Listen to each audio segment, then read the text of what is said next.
আলাইকুম আমার প্রাণপ্রিয় ছাত্রছাত্রী সবাইকে অন্তরে অন্তঃস্থল থেকে আন্তরিক শুভেচ্ছা অভিনন্দন। আজকে আমরা অর্থনীতি প্রথম পত্রের ৬ষ্ঠ অধ্যায়ের মূলধন সম্পর্কে আলোচনা করব। গত ক্লাসে আমরা আলোচনা করেছি মূলধন কি, মূলধনের বৈশিষ্ট্য এবং মূলধনের গুরুত্ব কার্যাবলী। আজকে মূলধনের কিছু মূলধন আছে যেমন খুবই ইম্পর্টেন্ট, যেগুলো জানা, যেমন ভাসমান মূলধন কি, নিমজ্জিত মূলধন কি, ব্যক্তিগত মূলধন কি, জাতীয় মূলধন কি, আন্তর্জাতিক মূলধন কি, এই বিষয়গুলো জানব। এই বিষয়গুলো জানার পাশাপাশি আমরা মূলধন গঠন যেসব বিষয়ের উপর নির্ভর করে সেগুলো আমরা আলোচনা করব ইনশাআল্লাহ। তো ক্লাস শুরুর আগে আমি মহান রাব্বুল আলামিনের প্রশংসা জ্ঞাপন করছি। আলহামদুলিল্লাহ, আল্লাহ তাআলা অশেষ অনুগ্রহ দয়া মায়া করে আজকে ক্লাসে উপস্থিত হওয়ার তৌফিক দান করেছে। সেজন্য আবার আমি আল্লাহ তাআলার শুকরিয়া জ্ঞাপন করছি, আলহামদুলিল্লাহ। আর ক্লাস শুরুর আগে আমি আমার রাসূলের সঙ্গে দরুদ ও সালাম নিবেদন করছি, আল্লাহুম্মা সাল্লি আলা ওয়া বারিক। ক্লাসটা আমরা যদি কনসিয়াস থাকি ক্লাসটা ভালোভাবে বোঝার চেষ্টা করি, তাহলে অনেক সহজ হয়ে যাবে আশা করি। তো আমরা শুরু করতে পারি। প্রথমে দেখি যে ভাসমান মূলধন, ভাসমান মূলধন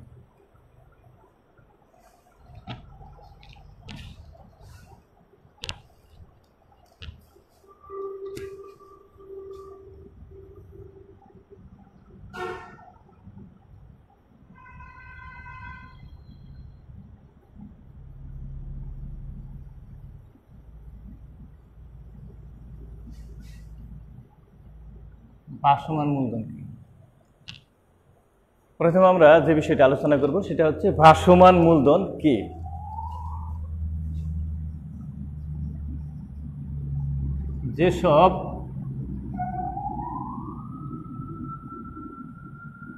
যেসব মূলধনের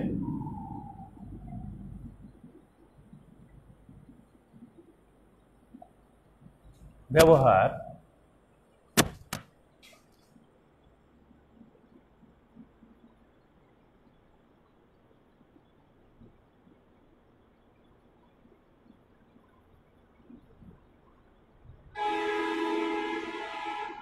ব্যাপক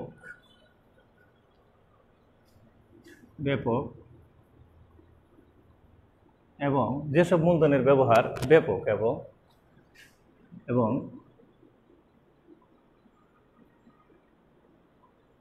যা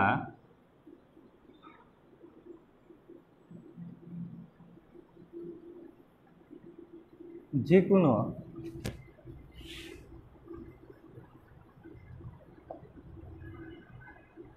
জায়গায়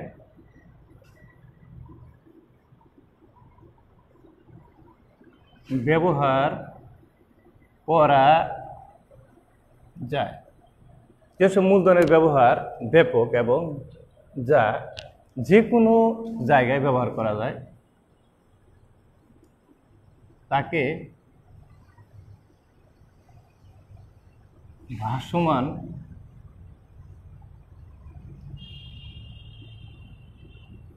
ভাসমান মূলধন বলে। যেসব মূলধনের ব্যবহার ব্যাপক এবং যা যে কোনো জায়গায় ব্যবহার করা যায় তাকে ভাসমান মূলধন বলে। যেমন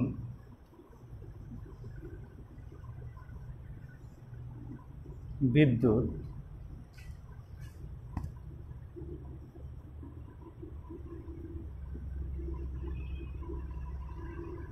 কয়লা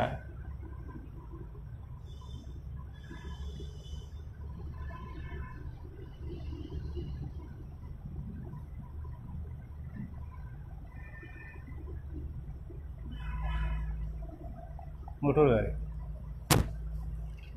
লক্ষ্য করো যেসব মূলধনের এই ভাসমান মূলধনটা কি? ভাসমান মূলধন হচ্ছে আর একটা লিখতে পারি আমরা, কয়লা, মোটর গাড়ি, গ্যাস, গ্যাস ইত্যাদি। যেসব মূলধনের ব্যবহার ব্যাপক, অর্থাৎ আমরা দেখি যে বিদ্যুতের ব্যবহার সারা দেশে না, আমরা যদি আরও দৃষ্টি প্রসারিত করি সারা পৃথিবীতে বিদ্যুতের ব্যাপক ব্যবহার। বিদ্যুৎ ছাড়া সারা পৃথিবী অচল হয়ে যাবে এক কথায়। তাহলে বিদ্যুতের ব্যবহার ব্যাপক, এটা হলো ভাসমান মূলধন। যে কোনো জায়গায় দেশের প্রত্যন্ত অঞ্চলে বিদ্যুৎ পৌঁছে দিলে সেখানে বিদ্যুতের ব্যবহার হচ্ছে। তারপর গ্যাস যদি সারা বাংলাদেশের প্রত্যন্ত অঞ্চলে পৌঁছে দেওয়া যায় তাহলে দেশের অর্থনীতি কী হয়ে যাবে? পরিবর্তন হয়ে যাবে, রাতারাতি চেঞ্জ হয়ে যাবে। গ্যাসের ব্যবহার দেখি আমরা। এরকম মোটর গাড়ি রাস্তা করে দিলে মোটর গাড়ি কী হবে? ব্যাপক ব্যবহার হবে, আর ব্যাপক ব্যবহার হচ্ছে। আর কি আছে? কয়লা খনি থেকে মানুষের শ্রমের দ্বারা উৎপাদন হয়। আমরা তো জানি, মূলধনের সংজ্ঞা জানি। তাহলে মানুষের শ্রমের দ্বারা উৎপাদন হয়েছে কয়লা একটা মূলধন। এই মূলধনটা কি মূলধন? ভাসমান মূলধন। অর্থাৎ যে কোনো জায়গায় লৌহ গলানোর ক্ষেত্রে বিভিন্ন জায়গায় কি হয়? কয়লা ব্যবহার হয়। তাহলে আমরা জানলাম ভাসমান মূলধনটা কি। ভাসমান মূলধন হচ্ছে যেসব মূলধনের ব্যবহার ব্যাপক এবং যে কোনো দেশে যে কোনো জায়গায় ব্যবহার করা যায়, সেটা হচ্ছে কি? ভাসমান মূলধন। এবার দেখি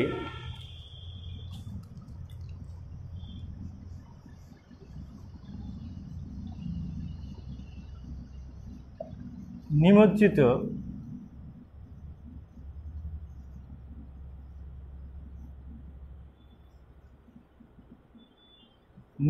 মূলধন।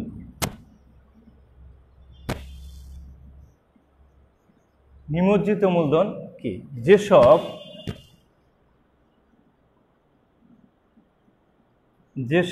মূলধনের ব্যবহার অত্যন্ত সীমিত, যেসব মূলধনের ব্যবহার অত্যন্ত সীমিত এবং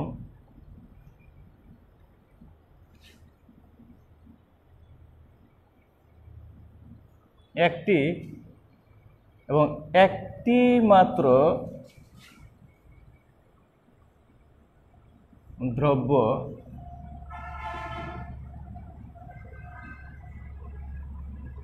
যেসব মূলধনের ব্যবহার অত্যন্ত সীমিত এবং একটিমাত্র দ্রব্য উৎপাদনে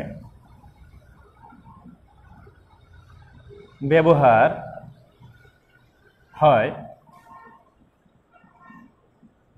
তাকে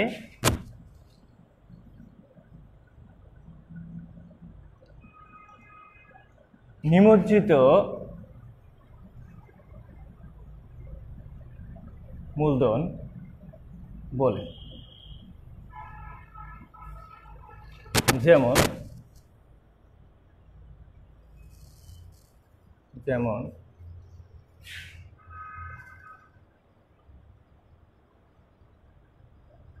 লাঙ্গল আর কি বলা যায়, যেসব মূলধনের ব্যবহার অত্যন্ত সীমিত এবং একটিমাত্র দ্রব্য উৎপাদনে ব্যবহার হয় তাকে নিমজ্জিত মূলধন বলে। যেমন লাঙ্গল আর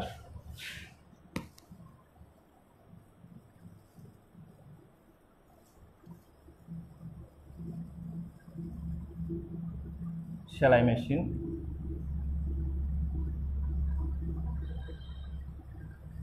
ইত্যাদি। দেখো লাঙ্গলটা শুধু জমি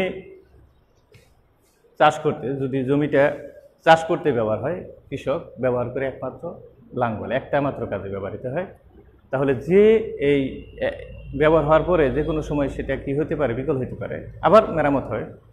কিন্তু দেখা যাচ্ছে যে মূলধন ব্যবহার অত্যন্ত সীমিত, অর্থাৎ একটা মাত্র দ্রব্য উৎপাদনে এবং একটি মাত্র দ্রব্য উৎপাদনে ব্যবহৃত হয়, সেটা হচ্ছে কি মূলধন? নিমজ্জিত মূলধন। যেমন লাঙ্গল আর উইপিং মেশিন, তারপরে আবার যেমন একটা টেক্সটাইলে যে একটা মেশিন আছে, আবার গার্মেন্টস শিল্পে যে মেশিনগুলো আছে, শুধু একটা মাত্র দ্রব্য উৎপাদনে ব্যবহৃত হচ্ছে। তাহলে সেটা হচ্ছে কি মেশিন, কি দ্রব্য বা কি মূলধন? নিমজ্জিত মূলধন। আমরা এবার মৌখিকভাবে আলোচনা করতে পারি যে ব্যক্তিগত মূলধন কি। ব্যক্তিগত মূলধন হচ্ছে রাষ্ট্রের সকল মানুষের ব্যক্তিগত মালিকানায় যেসব মূলধন থাকে, সেটা হচ্ছে কি ব্যক্তিগত মূলধন। ব্যক্তিগত মূলধনটা যেমন ভূমি, নিজস্ব ভবন, নিজস্ব কারখানা, ব্যক্তিবিশেষের, দেশের ব্যক্তিবিশেষের একজন ব্যক্তির যে ভূমি থাকে, অধীনে যে ভবন থাকে, যে কারখানা থাকে, হ্যাঁ, ব্যক্তির গাড়ি, এগুলো হচ্ছে কি ব্যক্তিগত মূলধন। অর্থাৎ ব্যক্তিবিশেষের, রাষ্ট্রের সকল ব্যক্তি, জনগণের ব্যক্তিবিশেষের অধীনে যে মূলধন থাকে সেটা হলো কি ব্যক্তিগত মূলধন। আবার এবার দেখা যায় জাতীয় মূলধন কি। জাতীয় রাষ্ট্রের সকল জনগণের সামগ্রিক এবং যৌথ মালিকানায় যে মূলধন থাকে, রাষ্ট্রের সকল জনগণের সামগ্রিক এবং যৌথ মালিকানায় যে মূলধন থাকে সেটা হচ্ছে জাতীয় মূলধন। যেমন রাস্তাঘাট, আবার রেলওয়ে, তারপরে জলবিদ্যুৎ উৎপাদন কেন্দ্র, তারপরে বিশাল বিমানবন্দর, সার কারখানা, এইসব রাষ্ট্রের সম্পদ। অর্থাৎ রাষ্ট্র, যেমন রাষ্ট্রায়ত্ত সকল ব্যাংক, এগুলা কি? এগুলা জাতীয় মূলধন। অর্থাৎ ব্যক্তিবিশেষ, রাষ্ট্রের সকল জনগণ এবং এই রাষ্ট্র সরকার যৌথভাবে, রাষ্ট্রের সকল জনগণ এবং সরকার যে মূলধনের যৌথ মালিকানা বিদ্যমান, সামগ্রিক এবং যৌথ মালিকানা বিদ্যমান, রাষ্ট্রের সকল জনগণ আবার সরকার, সেগুলো হচ্ছে কি জাতীয় মূলধন। ক্লিয়ার? এবার আমরা দেখি আন্তর্জাতিক মূলধন। পৃথিবীর সকল স্বাধীন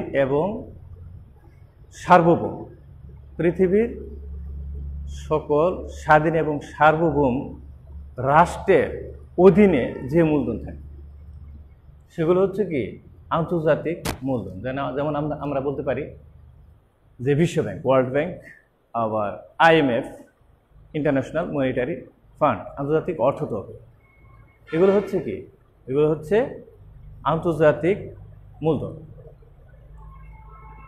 তাহলে আমরা বুঝলাম কি কি, যে এখানে ভাসমান মূলধন কি, নিমজ্জিত মূলধন কি, আর ব্যক্তিগত মূলধন কি, আবার জাতীয় মূলধন কি, আর আন্তর্জাতিক মূলধন কি। ক্লিয়ার?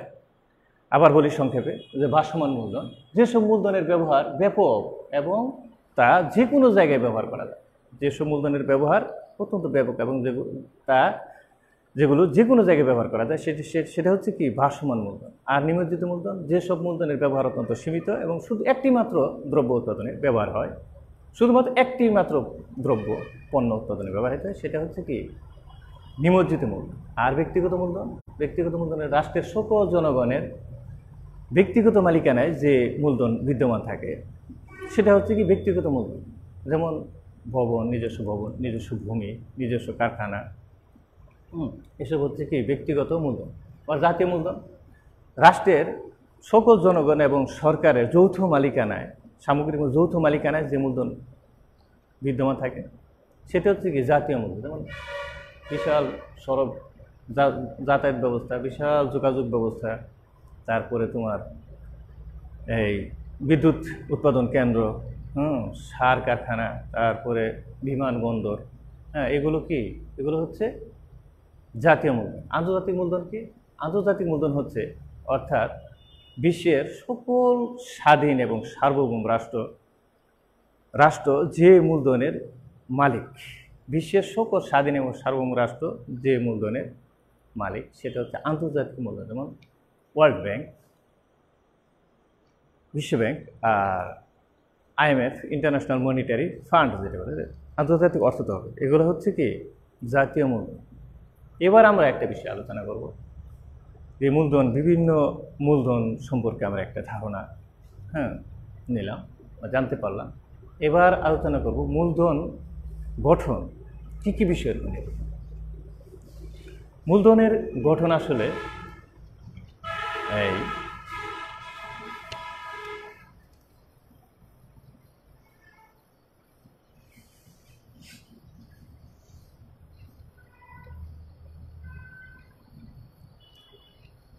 আমরা দেখি যে মূলধনের গঠন তিনটি বিষয়ের উপর নির্ভর করে। মূলধনের গঠন তিনটি বিষয়ের উপর নির্ভর করে। এক নম্বর হচ্ছে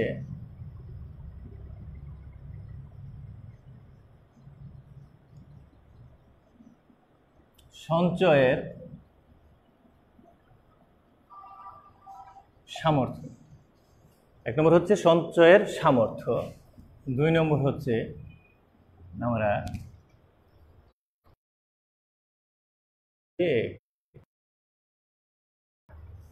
ক হচ্ছে সঞ্চয়ের সামর্থ্য, হ হচ্ছে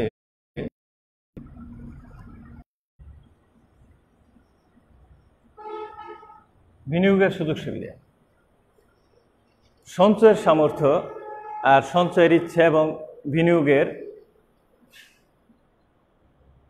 বিনিয়োগের সুযোগ সুবিধা। এখানে একটা বিষয় আছে যে পারিবারিক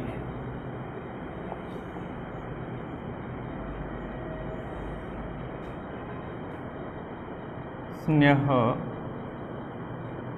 মমতা, পারিবারিক স্নেহ মমতার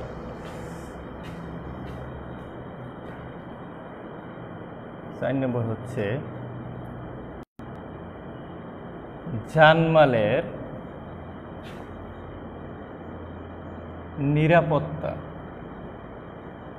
জানমালের নিরাপত্তা।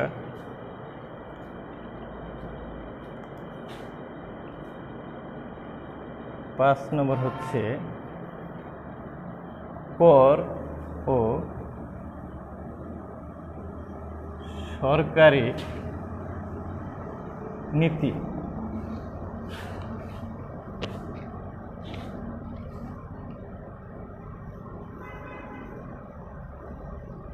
শিক্ষা ও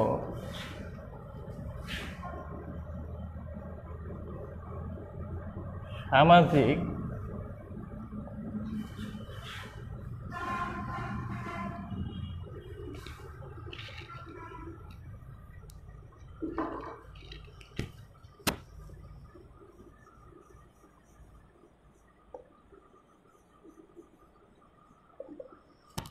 রীতিনীতি।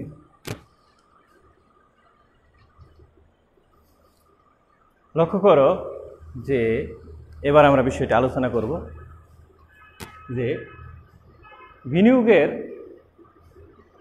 এই মূলধন গঠন কি কি বিষয়ের উপর নির্ভর করে। মূলধন গঠন কি কি বিষয়ের উপর নির্ভর করে? এক নম্বর হচ্ছে সঞ্চয়ের সামর্থ্য, দুই নম্বর হচ্ছে সঞ্চয়ের ইচ্ছা, আর তিন নম্বর হচ্ছে বিনিয়োগের সুযোগ সুবিধা। আর প্রথমে দেখছি আমরা কি সঞ্চয়ের সামর্থ্য। আর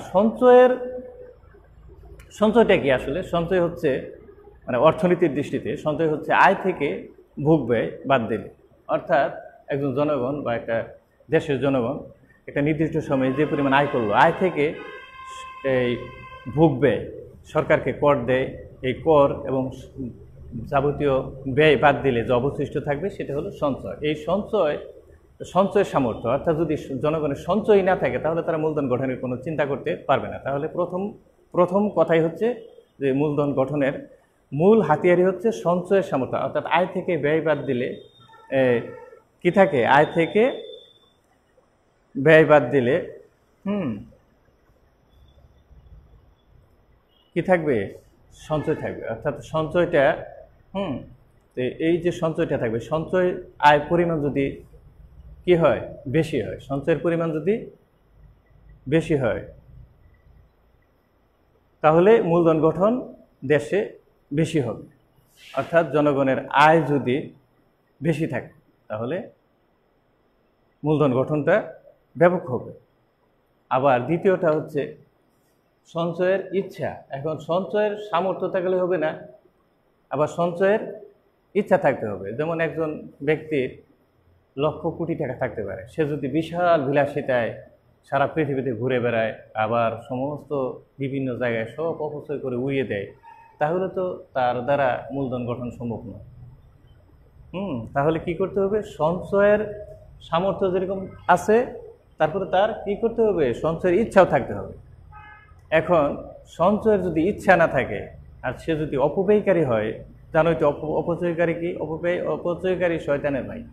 আর সে যদি অপচয়কারী হয় তাহলে তার দ্বারা কি করা সম্ভব না? সঞ্চয় করা সম্ভব না। আর সঞ্চয় যেহেতু তার করা সম্ভবই না, তাহলে সে তার দ্বারা মূলধন গঠন কখনো সম্ভব নয়। তাহলে প্রথম দৃষ্টি হচ্ছে সঞ্চয়ের সামর্থ্য থাকতে হবে। সামর্থ্য থাকলে হবে না, সঞ্চয়ের ইচ্ছাও থাকতে হবে না। ইচ্ছা কী কী বিষয়ের উপর নির্ভর করে? ইচ্ছা আবার সঞ্চয়ের ইচ্ছাটা অনেক কিছু বিভিন্ন বিষয়ের উপর নির্ভর করে। বিষয়গুলো হচ্ছে আমরা দেখতে প্রথমে দেখো দূরদৃষ্টি। অর্থাৎ সে যদি দূরদৃষ্টি সম্পন্ন হয়, অর্থাৎ সে যদি চিন্তা করে যে আমাকে মরতে হবে, অর্থাৎ আল্লাহ তাআলা সন্তুষ্টি অর্জনের জন্য আমি যে অর্থ উপার্জন করছি আর যে সঞ্চয় আমার আছে, অর্থাৎ আয় থেকে ব্যয় বাদ দিলে যে আমার অবশিষ্ট থাকতেছে যে সঞ্চয়টা, যে অর্থটা, এই অর্থটা আমি যদি সঠিক পথে ব্যয় করি তাহলে আমার যেরকম কল্যাণ হবে, দুনিয়া এবং আখিরাত কল্যাণ হবে, রাষ্ট্রেরও কল্যাণ হবে, সকল জনগণের কি হবে? কল্যাণ হবে, আমি যদি সঠিক পথে ব্যয় করি। এখন সে যদি এরকম সত্যিকারের মুমিন হয়, সৎ আল্লাহর পবিত্র মুমিন বান্দা হয়, তাহলে সে চিন্তা করবে তার ভবিষ্যৎ, অর্থাৎ দুনিয়া চিন্তা করবে এবং পরকালে চিন্তা করবে। এখন পরকাল এবং দুনিয়া দুটাই যে চিন্তা করে, সে হচ্ছে দূরদৃষ্টি সম্পন্ন মানুষ। আবার যদি আমরা বলি যে বিশাল ঐশ্বর্য প্রাচুর্য আছে, কিন্তু সে কৃপণ, কিন্তু সে দুনিয়ার এই অর্জন করছে, কিন্তু পরকাল তার জন্য কি? অন্ধকার।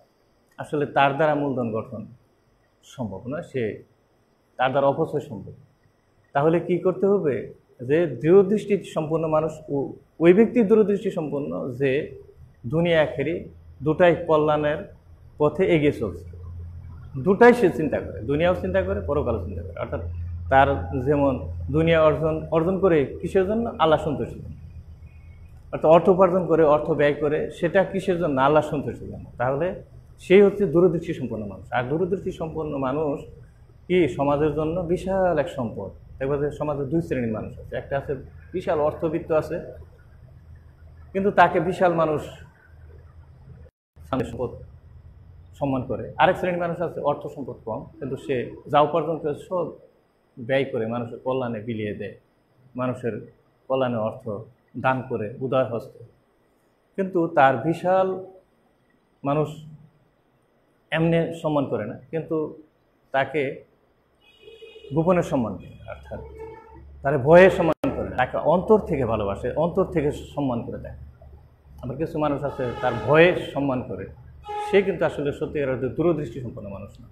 মানুষ হচ্ছে ওই ব্যক্তি যাকে মানুষ অন্তরের অন্তঃস্থল থেকে ভালোবাসে এবং সম্মান দেয়, সেই হচ্ছে দূরদৃষ্টি সম্পন্ন মানুষ। আর সে যখন মৃত্যুবরণ করবে, সবাই তখন বলবে কি? যে এই হচ্ছে ভালো মানুষ, আল্লাহ তাকে জান্নাতবাসী করবে, সে ভালো মানুষ ছিল, এই হচ্ছে ভালো মানুষ। আবার যে বিশাল সম্মান পাইছে ভয়ে, সে যখন মৃত্যুবরণ করে, মানুষ সবাই বলে কি? এই লোকটা মরছে, সমাজের জন্য মঙ্গল হয়েছে, মৃত্যুবরণ করে ভালো হয়েছে, আল্লাহ বাঁচাইছে আমাদেরকে। তাহলে সে কিন্তু আসলে ভালো মানুষ না, দূরদৃষ্টি সম্পন্ন মানুষ না। দূরদৃষ্টি সম্পন্ন মানুষ হচ্ছে ওই ব্যক্তি যে দুনিয়া এবং আখেরি দুটাই কল্যাণ লাভ করতে পারে, দুটাই চিন্তা করে। তাহলে সমাজ যারা তাদের দূরদৃষ্টি সম্পন্ন মানুষ, তারাই কি করে? সঞ্চয় করে। আর সঞ্চয় করে আবার তাদের দ্বারাই মূলধন গঠন সম্ভব। তারা এমন একটা ভিত্তি রচনা করে যায়, যা বা এমন একটা শ্রম দিয়ে এমন একটা জিনিস গড়ে তোলে এবং সেবা দিয়ে এমন একটা জিনিস গড়ে রেখে যায়, যেটা সবাই তার ফল ভোগ করে আস্তে আস্তে। তাহলে মূলধন গঠনটা যেমন এটা হইতে পারে যে একটা দ্রব্য, সেরকম একটা সেবাও হতে পারে। হ্যাঁ, তাহলে এই দূরদৃষ্টিটা মূলধন গঠনে বিশাল একটা ভূমিকা রাখে। ক্লিয়ার? তাহলে আমরা দ্বিতীয় পয়েন্ট দেখি যে এই সঞ্চয়ের ইচ্ছাটা প্রথম নির্ভর করে দূরদৃষ্টি সম্পন্ন বা দূরদৃষ্টির উপর। 2 নম্বর হচ্ছে সামাজিক মর্যাদা লাভের আকাঙ্ক্ষা। যে অনেক সময় দেখা যায় যে এখন বিশেষ করে এখন যে পরিস্থিতি, এই পরিস্থিতিতে দেখা যায় অধিকাংশ সমাজের অধিকাংশ মানুষ মূর্খ, অধিকাংশ। এমনকি তারা দেখা যায় যে ব্যক্তি বিশেষের মানে সমাজের সম্মান পায় এখন কি ওই শ্রেণীর মানুষ যাদের অধিক অর্থ আছে। এখন যে পরিবেশ সৃষ্টি হয়েছে যে এখন দেখো তাহলে যারা সঞ্চয় করে, অধিক সঞ্চয় করে, তারা চিন্তা করে যে অনেক সময় যে আমার অধিক সম্পদ থাকলে জনগণ সবাই আমাকে সম্মান করবে। এখন তারা এইরকম দৃষ্টিভঙ্গি যাদের আছে তারা চিন্তা করে যে তাহলে আমাদের কি করতে হবে, যে অনেক অর্থ উপার্জন করতে হবে। অর্থ উপার্জন করে মূলধন গঠন করে বিভিন্ন ইন্ডাস্ট্রি প্রতিষ্ঠানের ইন্ডাস্ট্রির মালিক হইতে পারলে, অর্থ উপার্জন করতে পারলে তাহলে আমাদের কি হবে, সম্মান বেড়ে যাবে, সামাজিক মর্যাদা বেড়ে যাবে। তাহলে এই সামাজিক মর্যাদা, সামাজিক ক্ষমতা, সামাজিক প্রভাব প্রতিপত্তির জন্য মানুষ কি করে অর্থ উপার্জন করে, অর্থ সঞ্চয় করে সেই অর্থ আবার বিনিয়োগ করে, তারপরে কি হয়, মূলধন গঠন হয়। তাহলে মূলধন গঠনে ভূমিকা রাখতেছে কোথায়, কি সামাজিক মর্যাদা লাভের আকাঙ্ক্ষা। 3 নম্বর হচ্ছে দেখো পারিবারিক স্নেহ মমতা। যে এইখানে একটা বিষয় আছে, খুবই একটা আধ্যাত্মিক বিষয় বা মনের বিষয়, যে পারিবারিক স্নেহ মমতা, পারিবারিক ভালোবাসা। অর্থাৎ যেখানে যে একটা মানুষ যদি অলস হয়, হাত গুটিয়ে বসে থাকে, তাহলে সমাজে তার ফ্যামিলিতে যদি তার অভাব থাকে, তাহলে তার ফ্যামিলিতে শান্তি থাকবে না। তার ফ্যামিলিতে কি থাকবে না, শান্তি থাকবে না। আর যদি সে পরিশ্রমী হয়, সে সৎ পথে উপার্জন করে, তাহলে চিন্তা করবে যে আমি যদি অর্থ উপার্জন করি, অর্থের বা একটা প্রতিষ্ঠান গড়ে তুলি, উপার্জন করে শ্রম দেই, তাহলে আমার ফ্যামিলিতে কি থাকবে, শান্তি থাকবে। দেখবে যে দেশের এই বিভিন্ন জায়গায় যেখানে বস্তি আছে, সেখানে অনেক পারিবারিক কলহ বেশি, সবচেয়ে বেশি। কারণ কি, তাদের মধ্যে দারিদ্রতা নবী করিম সাল্লাল্লাহু আলাইহি ওয়াসাল্লাম বলেছেন যে দারিদ্রতা অনেক সময় মানুষকে কাফেরে পরিণত করে। তাহলে দারিদ্র হওয়া চলবে না। মানুষের দারিদ্রতা মোচনের জন্য 2টি হাত আল্লাহ তাআলা দিচ্ছে, এটাই যথেষ্ট। যদি হাত 2টি ব্যবহার করে আর আল্লাহর সন্তুষ্টির জন্য যে সে যদি শ্রম দেয়, তাহলে তার দারিদ্রতা থাকবে না, আল্লাহ তাআলা তার দারিদ্রতা দূর করে দেবে। তাহলে পারিবারিক স্নেহ মমতা বা এই দারিদ্রতা থাকলে পারিবারিক স্নেহ মমতা থাকে না। আর দারিদ্রতা দূর করে, অর্থাৎ সে যদি মূলধন গঠনে সঞ্চয়ের ইচ্ছা পোষণ করে, সঞ্চয় গঠন করে শ্রম দেয়, তাহলে তার দ্বারা এই অর্থ উপার্জন সম্ভব। আর পারিবারিক স্নেহ মমতাও বৃদ্ধির জন্য, অর্থাৎ সবার ভালোবাসা পাওয়ার জন্য পারিবারিক স্নেহ মমতা, ভালোবাসা কেনা চায়।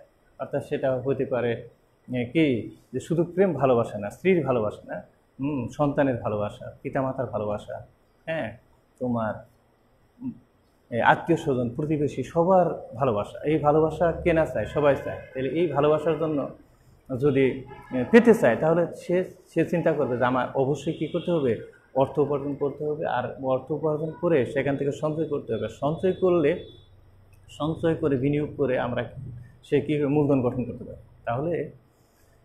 তাহলে এখানে দেখো যে পারিবারিক এই স্নেহ মমতা থেকে মূলধন গঠন হয়। পারিবারিক স্নেহ মমতা মূলধন গঠনে সহায়ক ভূমিকা পালন করে। তাহলে এই প্রথম হচ্ছে যে সঞ্চয় সামর্থ্য, সঞ্চয়ের ইচ্ছাটা নির্ভর করতেছে পারিবারিক স্নেহ মমতা। এই পারিবারিক স্নেহ মমতার ফলে সঞ্চয়ের ইচ্ছা থাকে। আর সঞ্চয়ের ইচ্ছা যখন সৃষ্টি হয় এই পারিবারিক স্নেহ মমতা থেকে, তখন এখান থেকে আবার কি হয়, মূলধন বিনিয়োগ হয়। বিনিয়োগ হলে তখন কী হয়, মূলধন গঠন সম্ভব হয়। তারপরে আমরা পরের পয়েন্ট আলোচনা করে দেখি যে কী আছে, জানমালের নিরাপত্তা। জানমালের নিরাপত্তার উপরও অনেক সময় কী নির্ভর করে, সঞ্চয়ের ইচ্ছা নির্ভর করে।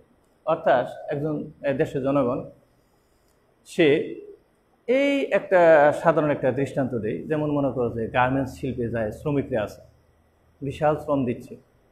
এখন শ্রম দিয়ে তার উপার্জিত অর্থটা সে যদি নিরাপদ না থাকে, অর্থাৎ তার উপার্জিত অর্থটা কিন্তু কোথায় বিশাল বিনিয়োগ হচ্ছে, তার উপার্জিত অর্থটা চলে যাচ্ছে কোথায়? দেশের প্রত্যন্ত অঞ্চলে একটা গ্রামে একজন কৃষকের হাতে চলে যাচ্ছে।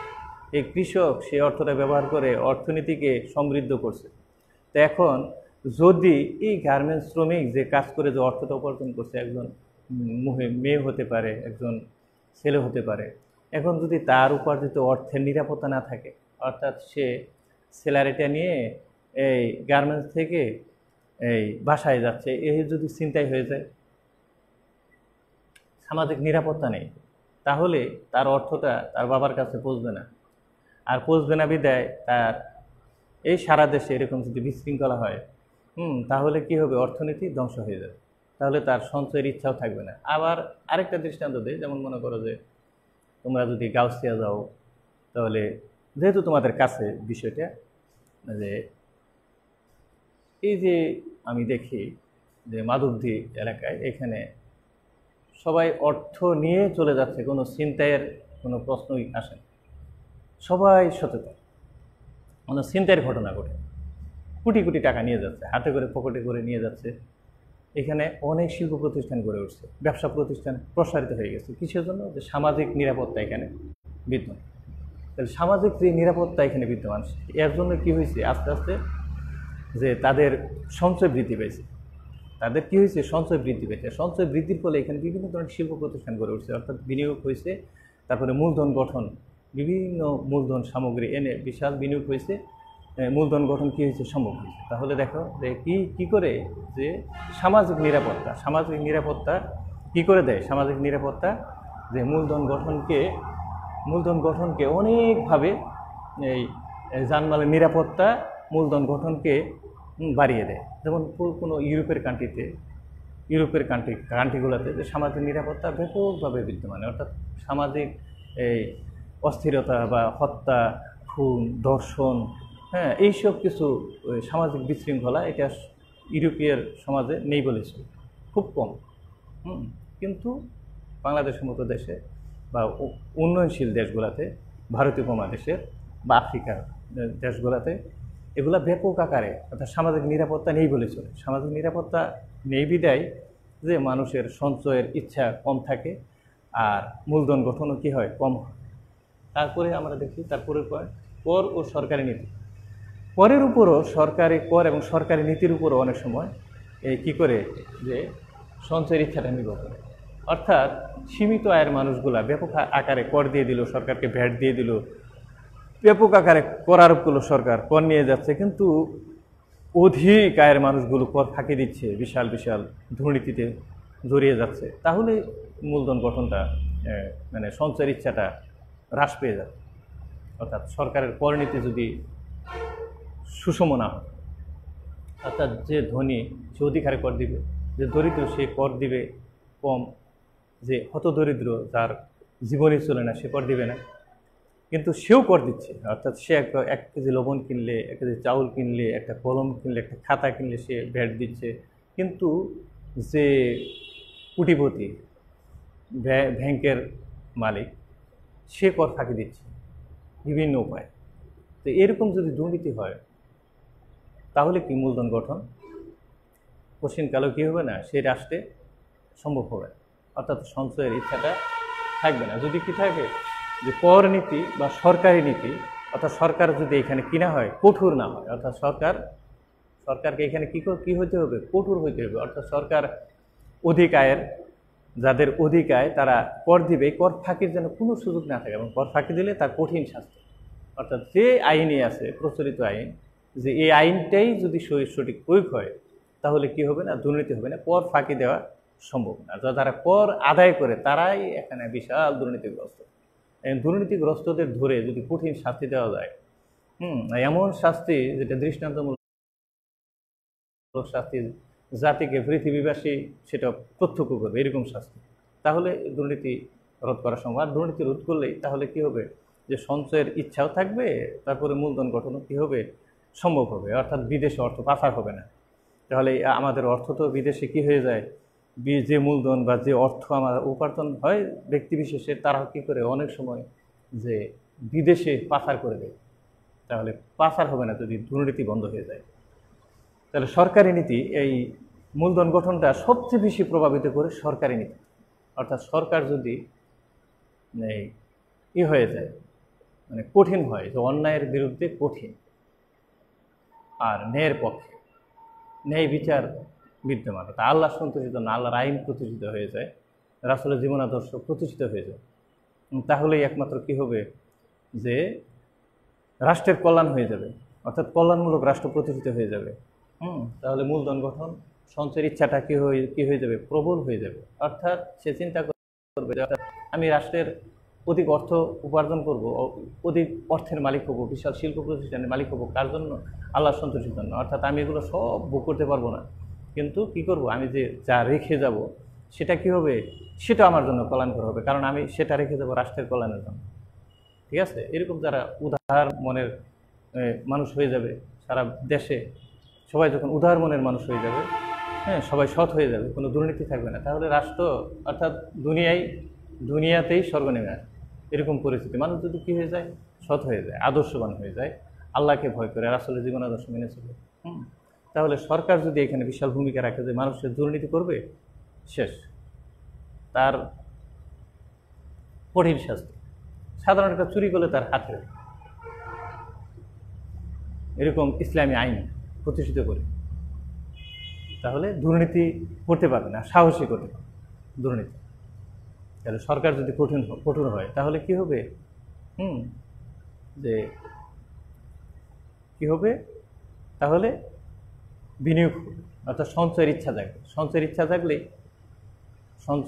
সঞ্চয় গঠন হবে, জনগণের হাতে কী হবে, অর্থ আসবে, অর্থটা তারা কী করবে, বিনিয়োগ করবে, বিনিয়োগ করলে কী হবে, মূলধন গঠন সম্ভব হবে। ক্লিয়ার? তারপরে আমরা দেখি যে শিক্ষা ও সামাজিক রীতিনীতি। শিক্ষা সঞ্চয়ের ইচ্ছা অনেক সময় শিক্ষার উপর নির্ভর করে। অর্থাৎ মানুষ যদি শিক্ষিত না হয়, মানুষ শিক্ষিত যদি মূর্খ থাকে, যদি শিক্ষাই তার না থাকে, সে দুনিয়াও চিন্তা করতে পারবে না, পরকাল যে আছে তাও সেটাও ভালোভাবে চিন্তা করতে পারবে না, আর সে যে রাষ্ট্রের জনগণ এটাই সে ভাবতে পারবে না।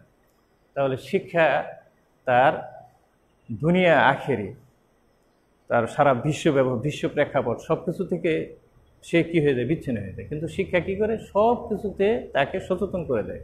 যেমন দুনিয়া, তার সে কেন আসছে পৃথিবীতে, সে এসে তার কি দায়িত্ব, সে কি করবে, আর সে আল্লাহ তাআলা তাকে কেন পাঠাইছে, তাকে কি আদর্শ দিয়ে, তার কোন আদর্শ অনুসরণ করতে হবে, কার আদর্শ মেনে চলতে হবে, তারপরে তাকে কি করতে হবে, এগুলো সব কিছু সে চিন্তা করতে পারে কিসের দ্বারা, শিক্ষার দ্বারা। তাহলে শিক্ষা অর্থাৎ কোনো জাতির উন্নয়নের মূল হাতিয়ার হচ্ছে কি, তার শিক্ষা। এখন শিক্ষাটা হয়ে যাচ্ছে আবার এখন দুনিয়ামুখী। এই দুনিয়ামুখী শিক্ষা দিয়ে কোনো লাভ হয় না, যে শিক্ষা অর্জন করেও বিশাল দুর্নীতিগ্রস্ত একজন মানুষ, সেই শিক্ষা তার কোনো কাজে আসে না। তেমন শিক্ষা অর্জন করা দরকার যে শিক্ষা দুনিয়া এবং আখিরে দুটাই মুক্তি দেয়।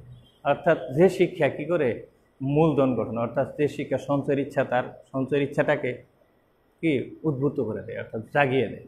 তাহলে এই শিক্ষা যদি থাকে, তাহলে সে চিন্তা করবে যে সে যেমন আধ্যাত্মিক জ্ঞান, আল্লাহ তাআলার সম্পর্কে চিন্তা করতে পারে, সে কোরআন হাদিস স্টাডি করতে পারবে। শিক্ষা না থাকলে তার স্টাডি করাও সম্ভব না, যে সে শিক্ষাই অর্জন করে নেয়, সেগুলো চিন্তা করবে কি থেকে।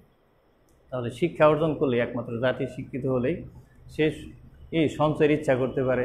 সঞ্চয়ের ইচ্ছা করলে তার হাতে অর্থ থাকবে, সে অর্থটা সে বিনিয়োগের চিন্তা করতে পারে, তারপরে সে মূলধনের চিন্তা করতে পারে। আর যদি শিক্ষাই না থাকে, তাহলে তার দ্বারা কি নাই, তার দ্বারা কোনো কিছুই উপলব্ধি করা, দুনিয়া উপলব্ধি করা সম্ভব না, পরকালও উপলব্ধি করা সম্ভব না। তাহলে শিক্ষা হচ্ছে তার মূল হাতিয়ার, মূল মন্ত্র, এক নম্বর কথায়, যে তার হচ্ছে শিক্ষা এবং সামাজিক রীতিনীতি। সামাজিক রীতিনীতিটার কথা বলতে পারি আমরা যখন সামাজিক একটা সিস্টেম বা প্রথা, সমাজের যে রীতিনীতিতে চলে মানুষ, সমাজে একটা ঐতিহ্য যেগুলা বিদ্যমান, এরকম যদি থাকে, যে সামাজিক রীতিনীতি যদি থাকে, যে সমাজে মদ, জুয়া, সুদ, ঘুষ, ব্যভিচার এগুলো প্রচলিত, কথা কেউ কোনো প্রতিবাদ করে না, এগুলো হচ্ছে, তাহলে সেই রীতিনীতি বা প্রথা, তাহলে তো সমাজকে কী করে দেবে, ধ্বংস করে দেবে।